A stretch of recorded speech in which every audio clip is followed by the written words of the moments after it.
Assalamualaikum warahmatullahi wabarakatuh. Halo anak-anak semua, apa kabar? Semoga kalian selalu dalam keadaan sehat walafiat ya.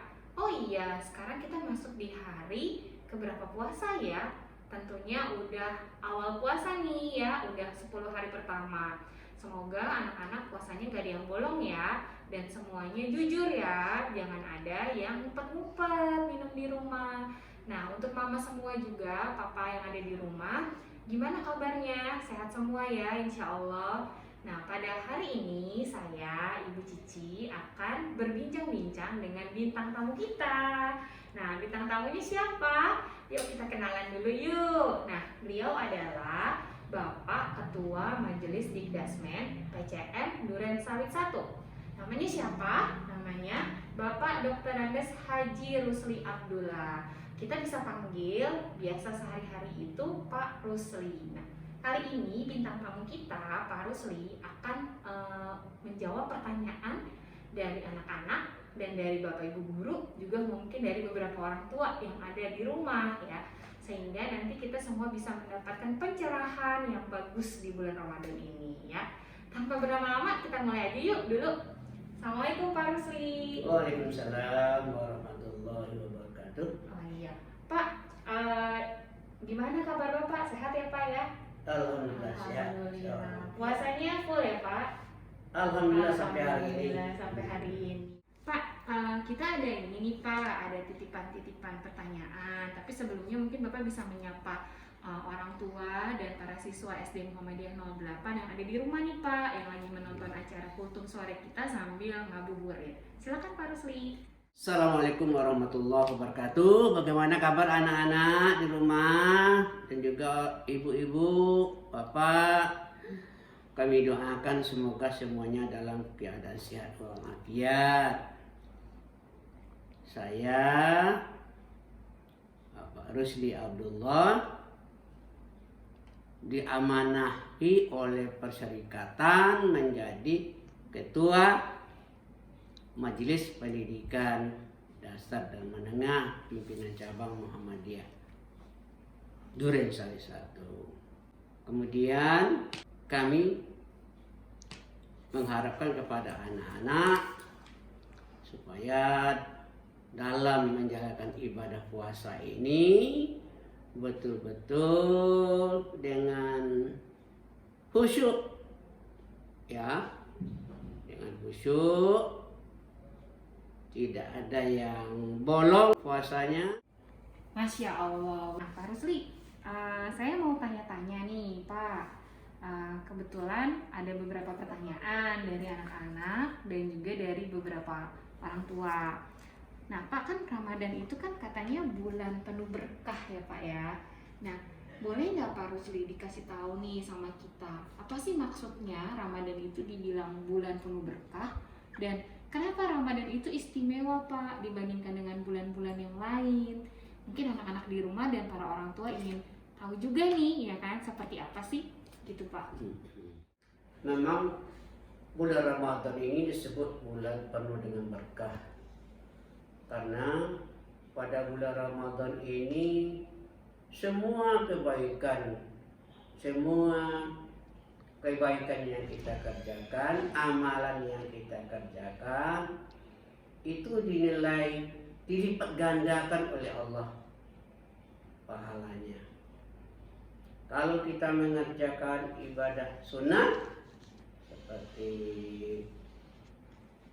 sholat qobliyah, ba'diyah, zuhur, maghrib, isya, subuh, itu kalau ibadah-ibadah sunnah itu pahalanya disamakan dengan pahala ibadah wajib. Sementara pahala ibadah wajib itu seperti sholat contohnya itu dilipat gandakan oleh Allah. Jadi bulan Ramadan ini memang bulan penuh keberkahan karena 10 hari pertama tadi itu mendapat ampunan, mendapat rahmat dari Allah Subhanahu wa taala. Mendapat rahmat. Kita tahu bahwa pada bulan suci Ramadan ini diturunkan Al-Quran. Kita baca di dalam surat Al-Baqarah ayat 183 itu, A'udzubillahi minasyaitonirrajim, ya ayyuhalladzina amanu kutiba alaikumusiyam kama kutiba alal ladzina min qablikum la'allakum tattaqun.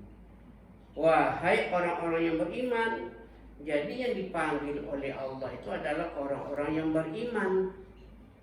Jadi kalau ada umpama kita jalan ke pasar, ada orang jajan, ada orang minum es, ada orang makan di warung, kepalanya nggak kelihatan, tetapi kakinya ada, berarti itu bukan orang beriman.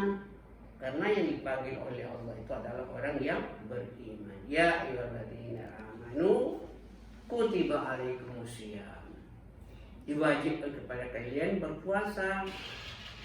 Jadi perintah puasa ini bukan hanya pada zaman umat Nabi Muhammad SAW. Pada zaman umat-umat dulu juga berpuasa. Hanya saja kondisinya, waktunya, caranya mungkin berbeda dengan kita. Bahkan hewan juga itu puasa dia. Kalau ayam umpamanya itu lagi nelor, induk ayam, itu dia berpuasa, nggak turun-turun itu selama dia ngeram. Dan ular juga berpuasa dia selama ganti kulit, ular itu berpuasa dia, nggak makan nggak minum.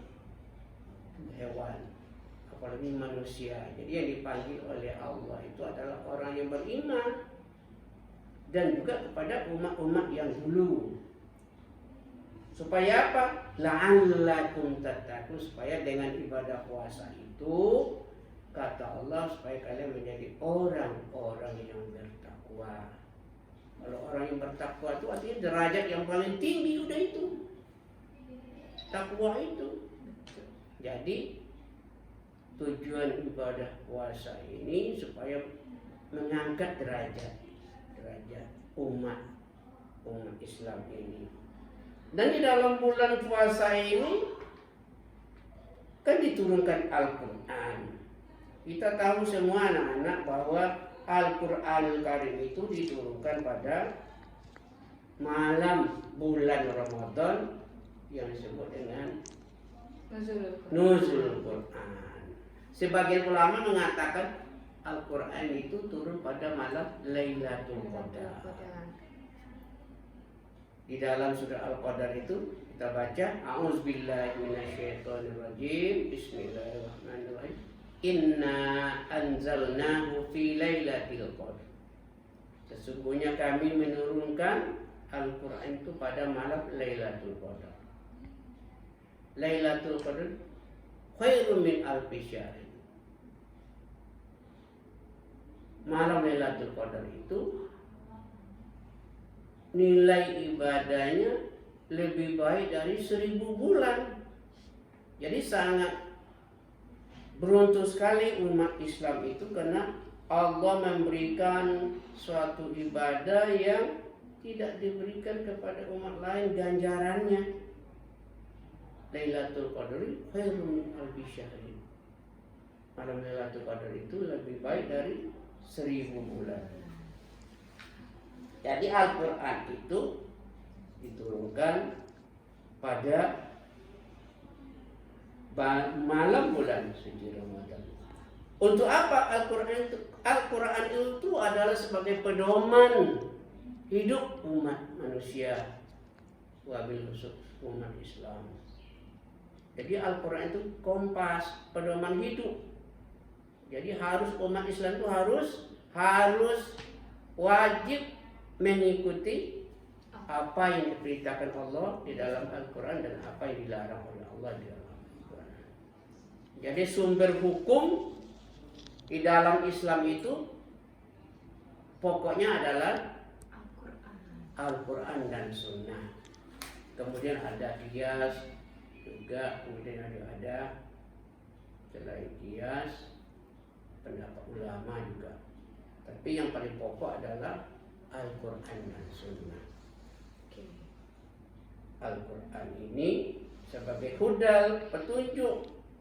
Siapa saja yang berpedoman kepada Al-Quran tidak akan sesat selama-lamanya. Sebagaimana kita dengar hadis Rasulullah SAW, barang siapa yang berpegang teguh,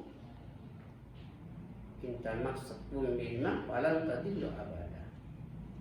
Barang siapa yang berpegang teguh kepada Al-Quran, lan tadillu abada, tidak akan sesat selama-lamanya.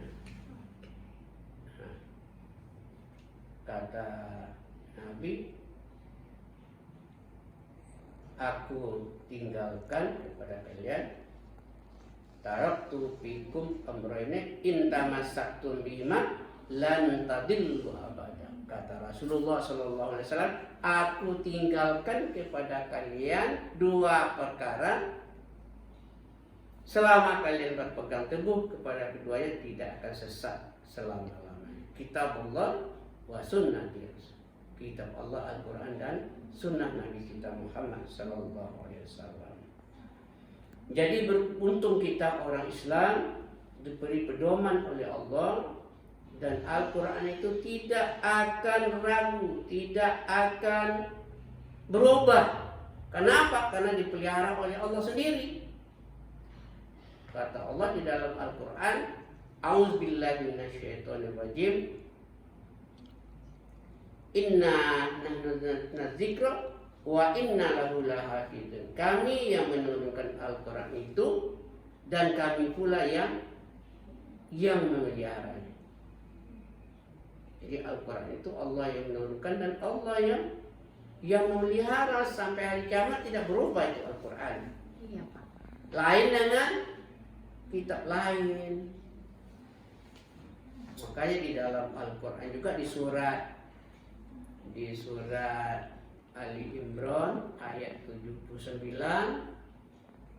kata Allah, a'udzubillahi minasyaitonirrajim, fawailul lil ladzina yaktubuna kitab bi aydihim fayaqulu hadza min indillah. Fawailul lil ladzina yaktubun. Kata Allah, celakalah bagi orang yang menulis kitab suci dengan tangannya, kemudian dia mengatakan hadza min indillah, ini berasal dari Allah, padahal bikinan manusia. Jadi kalau Al-Quran itu bikinan, turun langsung wahyu dari Allah Subhanahu wa Ta'ala. Kalau kitab-kitab lain, itu ada campur tangan manusia. Jadi kitab suci Al-Quran kita ini original, asli. Di dalam Al-Quran juga itu di Al-Baqarah kata Allah, A'udzubillahi minasyaitonirrajim, wa in kuntum fi raibin mimma nazzalna, dan sekiranya kalian ragu tentang ini Al-Quran, wa in kuntum fi raibin mimma nazzalna, kalau seandainya kalian ragu tentang ini Al-Quran, coba ditulis oleh kalian di mana, dan tidak ada yang mampu membuat walaupun satu kalimat, satu kata, tidak akan mampu membuat kitab seperti Al-Quran ini. Jadi kita bangga sebagai seorang Muslim punya kitab suci yang masih original.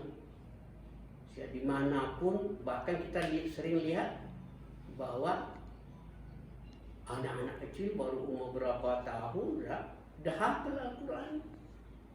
Nah, oleh sebab itu Bapak mengharapkan kepada anak-anak, putra-putri SD Muhammadiyah 68 rajin menghafal dan membaca Al-Quran. Membacanya saja sudah berpahala, apalagi belajar menerjemahkannya, kemudian belajar mentafsirkannya nanti apabila sudah besar supaya menjadi ulama. Mudah-mudahan kita semua dapat melaksanakan ibadah puasa ini sampai selesai, sampai datangnya hari raya Idul Fitri 1442. Terima kasih pada anak-anak semuanya dan juga kepada orang tua yang menyaksikan acara ini. Hadanallah wa iyyakum ajmain. Billahi taufiq wal hidayah. Assalamualaikum warahmatullahi wabarakatuh. Waalaikumsalam warahmatullahi wabarakatuh. Nah, anak-anak, banyak ya tadi hal yang sudah disampaikan oleh Bapak Rusli terkait dengan apa saja sih berkahnya Ramadan. Berkah itu bukan cuma uang ya, bukan cuma dinilai dari hal-hal yang berkaitan dengan kekayaan ya. Ternyata berkah di bulan Ramadan itu banyak sekali, dan tentunya kita bisa mendapatkan berkah ketika kita berusaha dan berikhtiar untuk mencapainya, baru kita mendapatkan keberkahan. Nah, anak-anak sekalian, jangan lupa bahwa di bulan Ramadan itu, walaupun kita bulannya bulan spesial yang tadi Pak Rusli bilang, kita juga tetap harus fokus beribadah dan kurangi hal-hal yang membuat anak-anak menjadi malas untuk melakukan ibadah atau memaksimalkan ibadahnya. Nah, itu saja mungkin kultum kita pada hari ini. Semoga anak-anak dan orang tua di rumah bisa mendapatkan hal positif dari apa yang disampaikan oleh Pak Rusli dan juga saya selaku MC. Kurang lebihnya saya mohon maaf, yang benar itu datangnya dari Allah Subhanahu wa taala, yang salah dari saya pribadi. Afwan minkum. Assalamualaikum warahmatullahi wabarakatuh.